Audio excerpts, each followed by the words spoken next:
अस्सलाम वालेकुम। आज का जो हमारा टॉपिक है वो है सिस्टम ऑफ अ पार्टिकल। अब इसमें हम सिस्टम ऑफ द पार्टिकल में हम लोग देखेंगे कि न्यूटन मोशन के अंडर जो है उसका मोमेंटम क्या होता है, उसकी मोशन किस तरह से होती है और उसका मास ऑफ पार्टिकल का मास जो है वो किस तरह से उसकी मोशन पे अफेक्ट करता है। ठीक है, सबसे पहले अगर हम देखें हमारे पास मोमेंट की दो टाइप हैं। एक तो हमारे पास है लीनियर मोमेंटम और एंगुलर मोमेंटम। लीनियर मोमेंटम किसी भी बॉडी की स्ट्रेट मूवमेंट को रिप्रेजेंट करता है, जबकि एंगुलर मोमेंटम एक फिक्स पॉइंट के गिर्द उसकी मूवमेंट को के वो जो बॉडी है एक फिक्स पॉइंट के गिर्द सर्कुलर घूमेगी और उसके घूमने की मतलब मूवमेंट को उसके मोमेंटम को शो करता है। अब जहाँ पे आप लीनियर मोमेंटम की बात करें उसे आपने लास्ट लेक्चर में देखा था कि वो आपके पास L था और L is equal to m v था, जबकि आपके पास जो एंगुलर मोमेंटम था वो R multiply by m v था और उसको H से रिप्रेजेंट किया था। अब यहाँ पे हमने देखना है कि angular momentum about the mass centre के, अब उसके जो अगर सेंटर ऑफ मास हो तो उसके साथ क्या इफेक्ट पड़ता है। यहाँ देखिए कि आपको जो डायग्राम दिखाई हुई है, आप अभी ये रेड वाली डायग्राम को छोड़ दें, जस्ट ब्लैक वाली डायग्राम को कंसीडर करें। तो यहाँ पे देखें कि ये आपके पास ओरिजिन है x y and z axis है। तो एक्स वाई जेड एक्सिस के अलोंग अगर हम देखें और उसी के ऊपर एक और हम उसी तरह से, जैसे आप ये सोच सकते हैं कि एक बॉक्स है उसके अंदर फिर से एक बॉक्स रखा हुआ है, तो जिस तरह अगर बॉक्स है और बॉक्स के ऊपर फिर बॉक्स रखा हुआ है, अगर दोनों को एक्स वाई जेड कोऑर्डिनेट्स में देखें तो एक आपके पास ब्लैक में है जो आउटर बॉक्स है और दूसरा आपके पास रेड में है जो रेड बॉक्स है। ठीक है, अब रेड बॉक्स के साथ एक पार्टिकल पड़ा है, तो ये जो पार्टिकल है इसकी मूवमेंट या इसका सेंटर ऑफ मास दोनों बॉक्सेस के लिहाज से देखना होता है। अब ये जो पार्टिकल है यहाँ पे इसकी जो इसका मोमेंटम है p वो है एम वी आई और जो आपके पास r है वो है रेडियस। ठीक है, तो एक्सरेशन आपके पास क्या है, एक्सरेशन आपके पास ए जी प्लस ए आई दोनों के अलोंग होगा, क्योंकि दो बॉक्सेस होंगे या दो आपके पास सेंटर ऑफ एक्सिस होंगे। अब वो यही बता रहे हैं कि ये, अब आपको एक डायग्राम का सिनेरियो मैंने आपको समझा दिया। अब इसके रियल उस पे आ जाए, वो कहते हैं consider the centroidal frame of reference g x y and z. ठीक है, अगर हमारे पास सेंट्रोइडल फ्रेम ऑफ रेफरेंस हो जिसमें एक्स वाई और जेड हम कहते हैं, जबकि दूसरा हमारे पास which translate with the represent to the Newton frame of reference O x Y Z. अब ओ जो है ये ओरिजिन के अलोंग एक्स वाई जेड है और जी, ये जो जी है ये इसका ओरिजिन, दूसरे का जो ओरिजिन है उसका नाम जी रख दिया है, उसके अलोंग है। तो वो कह रहे हैं कि इन दोनों के अलोंग अगर हम देखें कि ये इसका सेंटर है, तो हमारे पास वो कहते हैं कि जो सेंट्रियोडल फ्रेम है वो हमारे पास जनरल नहीं होगा, जबकि न्यूटन फ्रेम जो है वो जनरल है। ठीक है, वो तो ओवरऑल लिया जाता है ना, तो उसके अलोंग जब हम कंसीडर करेंगे तो वो कहते हैं कि angular momentum of the system of the particle about the mass center. अब आपको पता है r multiply by m v जो है ये आपके पास एंगुलर मोमेंटम है। ठीक है, और ये अब जब आप लेंगे एच जी के अलोंग, पहले आप ले रहे थे एच ओ के अलोंग, एच ओ आप ओ रिप्रेजेंट कर रहे थे ओरिजिन को, अब जब एच जी के अलोंग लेंगे तो आप इसका जब डेरिवेटिव लेंगे आर इज इक्वल टू, ये देखें यहाँ पे आपके पास दूसरे स्टेप में किया हुआ है कि जब इसको ए के अलोंग लेंगे एक्सलेरेशन के अलोंग, जब यहाँ पे वी है, वी का डेरिवेटिव यहाँ पे शो किया हुआ है, जब वी के डेरिवेटिव को चेंज करेंगे तो वी का डेरिवेटिव चेंज हो जाएगा एक्सलेरेशन के साथ, क्योंकि ए इज इक्वल टू होता है वी ओवर टी के। तो ये यहाँ पे ये वैल्यू आ जाएगी। जब आप इस वैल्यू को लिखेंगे, अब क्योंकि ये हमारे पास किसके अलोंग है, हम इनिशियल ए आई के अलोंग फाइंड कर रहे हैं। अब ए आई का आपको पता है कि ए आई आपके पास दो उसमें टर्मिनेट में है, ए जी प्लस ए आई प्राइम। अगर आप ये देखें ये ए आई प्राइम नहीं है, ये ए आई है, यहाँ पे थोड़ी सी मिस्टेक है, इसको ठीक कर लीजिएगा। तो यहाँ पे ये देखें कि यहाँ पे अब आपके पास आर आई ये जो है एज इट इज, और उसके बाद एम बाहर और अंदर ए की वैल्यू लिख दी है, ये जो हमारे पास ए जी माइनस ए आई माइनस ए जी है। अब क्योंकि हमने ए जी के अलोंग वो करना है तो हमारे पास ए आई दिया हुआ है यहाँ पे, तो हम ए आई के अलोंग वो वैल्यूज पुट कर देंगे। अब जब ये वैल्यूज हम लोग पुट करेंगे तो अगर देखें तो ये एम जो है तो दोनों के अलोंग है, तो अगर हम देखें तो एम ए आई ये एज इट इज यहाँ पे आ गया क्योंकि दोनों मल्टीप्लाई हो रही है, उसके बाद एम और आर जो है वो एज इट इज आ जाएगा, मल्टीप्लाई बाय विद जी आ जाएगा, माइनस साइन जो है वो बाहर मल्टीप्लाई हो गया। अब यहाँ पे ये जो हमारे पास वैल्यूज हैं, अगर इनका सोल्यूशन देखें, ये जो हमारे पास ऊपर वाली वैल्यूज आ रही हैं, तो यहाँ पे R I multiply by M I A, ये हमारे पास आई से एन तक जनरल फॉर्म है, और यहाँ पे एम में आपको पता है किसके इक्वल होता है, एफ के इक्वल होता है, तो हम इसको एफ के साथ रिप्रेजेंट कर सकते हैं। तो जस्ट इसको ये किया हुआ है कि एफ के साथ रिप्रेजेंट किया हुआ है। तो अगर देखा जाए तो ये जो हमारे पास आर मल्टीप्लाई बाय एफ है ये हमारे पास इक्वल टू हो जाएगा एम जी के। ठीक है, कैपिटल एम जी। अब कैपिटल एम जो है ये मास को रिप्रेजेंट कर रहा है, ठीक है। The momentum result about the g of the external forces equal to the rate of change of the angular momentum about g of the system of particles. कि जो आपके पास पार्टिकल का सिस्टम है या जो भी आपके पास सिस्टम चल रहा है उसके गिर्द जो उसकी फोर्सेस है वो क्या होंगी, वो इक्वल टू होंगी मोमेंटम के। अगर उसका मोमेंट रिजल्ट यानी आर से उसको मल्टीप्लाई किया जाए तो ये हमारे पास जी के अलोंग होंगी, ठीक है। जी जो है जो आपके पास दूसरा सेंटर है उसके अलोंग उसके मास को रिप्रेजेंट कर रहा है।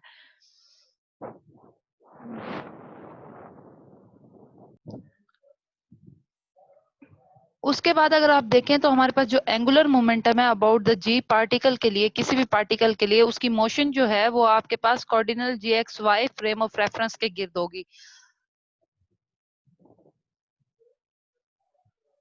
ठीक है। तो जब हम इसको देखें तो हमारे पास जो एच है एच जी रिप्रेजेंट कर रहा है इसका जो आपके पास क्या कहते हैं एंगुलर मोमेंटम है उसको, ठीक है। अब क्योंकि जी के अलोंग एंगुलर मोमेंटम फाइंड कर रहे हैं तो ये हमारे पास आ जाएगा are I multiply by M I we i prime के। अब यहाँ पे m I we i prime जो है ये देखें रेड कोऑर्डिनेट में m I we i prime को शो कर रहे हैं। अगर अब आप देखें तो हमारे पास जो एंगुलर मोमेंटम है जी ऑफ पार्टिकल के अलोंग, तो एब्सोल्यूट मोशन जो है relative to the Newton o x y axis अगर हम फ्रेम ऑफ रेफरेंस लें तो हमारे पास एच जी क्या आ जाएगा are I multiply by M I we I के, ठीक है। अब यहाँ पे अगर देखें हम वी आई की वैल्यू अगर देखें यहाँ पे ये देखें वी आई की वैल्यू क्या हो जाएगी we ji plus we ji prime. तो हम उनकी वैल्यू पुट कर देंगे, जब उसकी वैल्यू पुट करेंगे तो यहाँ पे हमारे पास एम आई आर आई जो है वो आपके पास कॉमन हो जाएगा और उसको देखें तो मल्टीप्लाई बाय वी जी। अब वी आई प्राइम जो है वो बहुत ज्यादा स्मॉलर है तो यहाँ पे आप देखें प्लस क्या हो जाएगा आपके पास summation R multiply by M I we I. तो अगर ये आप टर्म देखें तो ये आपके पास किस तरह से बन गई, तो यहाँ पे अब हमारे पास एच जी किसके इक्वल हो जाएगा, पीछे जो आपने टर्म देखी है अभी आपने पीछे जो आपने सॉरी यहाँ पे यहाँ यहाँ पे जो आपने निकाली थी एच डॉट एच का जो डेरिवेटिव है वो इक्वल टू था एम जी के, ठीक है। यहाँ से आपने ये फाइंड कर लिया था एच का डेरिवेटिव एम जी के इक्वल था। आगे चलते हैं यहाँ पे ये देखें अब इसी इक्वेशन से एच जी का जो डेरिवेटिव है वो किसके इक्वल है, एच जी इक्वल टू है एच जी के डेरिवेटिव के which is equal to m g है। तो अगर हम देखें तो हमारे पास जो एंगुलर मोमेंटम है about the g of the particle, तो हम कह सकते हैं कि angular momentum about the g of the particle momenta can be calculated with respect to either the Newton और कार्डिनल फ्रेम ऑफ रेफरेंस। अब क्योंकि दोनों के जो सेंटर में जब हम बात करेंगे किसी के सेंटर के अलोंग फाइंड करेंगे तो वो हमारे पास सेम हो सकता है। तो अगर हम न्यूटन फ्रेम ऑफ रेफरेंस देखें या हम लोग जी के फ्रेम ऑफ रेफरेंस देखें तो हमारे लिए दोनों के लिए सेम आ जाएगा। अब अगर देखें तो हमारे पास अगर कंजर्वेशन ऑफ मोमेंटम देखें तो एक्सटर्नल फोर्स कब जब भी किसी चीज पर एक्ट कर रही होगी, ये बहुत इंपॉर्टेंट पॉइंट्स हैं जो अब मैं आपको बताने लगी हूँ और ये आपके पेपर्स के लिहाज से भी अहम है। If no external forces act on the particle of a system then the linear momentum and angular momentum about the fix point o are conserve, ठीक है। आपको ये पता है कि अगर उसमें हमारे पास चेंज नहीं हो रही थी, ना फोर्स में चेंज हो रही थी ना एक्सटर्नल फोर्स में और ना ही किसी पार्टिकल के सिस्टम में कोई बाहर से सिस्टम ऑब्जर्व कर रहा होता है, तो जो हमारे पास लीनियर मोमेंटम है वो भी कंजर्व रहेगा, एंगुलर मोमेंटम है वो भी कंजर्व रहेगा। तो हमारे पास जो एंगुलर मोमेंटम अगर एल भी कांस्टेंट है और एच भी कांस्टेंट है तो हमारे पास एल का डेरिवेटिव जो है वो भी जीरो आएगा, एम का एच जो एंगुलर मोमेंटम है उसका डेरिवेटिव भी जीरो आएगा। इसी तरह से अगर हम कहें कि हमारे पास कोई भी पार्टिकल है, ठीक है, तो उसका सेंटर फोर्सेस अगर हमारे पास हैं तो यहाँ पे ये हमारे पास अगर चेंज हो रही हैं कोई फोर्सेस उस पर इफेक्ट कर रही हैं तो हमारे पास ना तो एल कांस्टेंट होगा ना एच कांस्टेंट होगा और हमारे पास एल का जो डेरिवेटिव है वो भी चेंज होगा और नॉट इक्वल टू जीरो होगा, एच का डेरिवेटिव भी चेंज होगा और वो नॉट इक्वल टू जीरो होगा। बट एल का डेरिवेटिव इक्वल टू होगा सम ऑफ फोर्सेस के और एच का डेरिवेटिव भी इक्वल टू होगा सम ऑफ मासेस के। ये फोर्सेस को रिप्रेजेंट कर रहा है कैपिटल एम जो है, ठीक है। उसके बाद वो बता रहे हैं दूसरा कॉन्सेप्ट हमारे पास ये है concept of conservation of momentum. अब पहले क्या था हमारे पास फोर्सेस का हम लोग ले रहे थे, ये लीनियर मोमेंटम का ले रहे थे। अब वो कहते हैं कि conservation of momentum also apply to the analysis of the mass center motion. कि अब जैसे ही आप एल को एल की बात करेंगे तो एल हमारे पास क्या हो जाएगा, एम वी के लीनियर मोमेंटम की जब आप बात करेंगे तो ये हमारे पास कांस्टेंट है, एल कांस्टेंट है, इट मींस के वी कांस्टेंट है। और इसी तरह एच जी की जब आप बात करेंगे, एच जी कांस्टेंट है, तो इसका मतलब है जो हमारे पास फोर्सेज है या जो हमारे पास एम जी का सम है वो भी आपके पास उसका डेरिवेटिव कांस्टेंट है।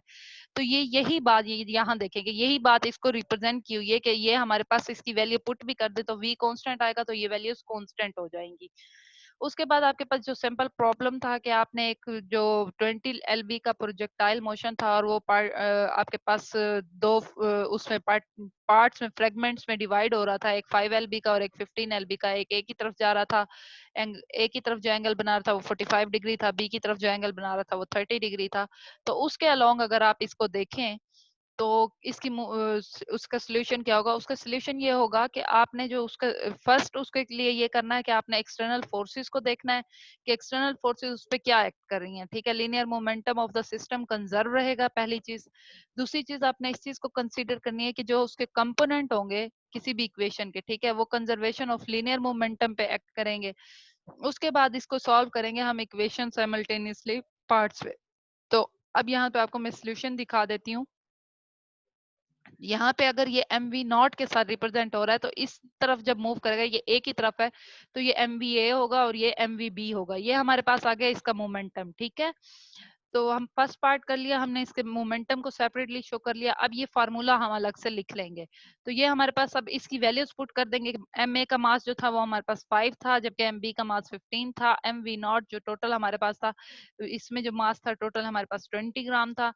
अगर अब हम इसको देखें तो यहाँ पे हम इसको आगे सॉल्व करने की कोशिश करें तो एक्स कंपोनेंट जो हमारे पास बनेंगे एक्स के अलोंग, तो वो हमारे पास 5 VA cos 45 डिग्री हो जाएगा, क्योंकि आप एक्स के अलोंग ले रहे हैं तो ये हमारे पास कोस हो जाएगा।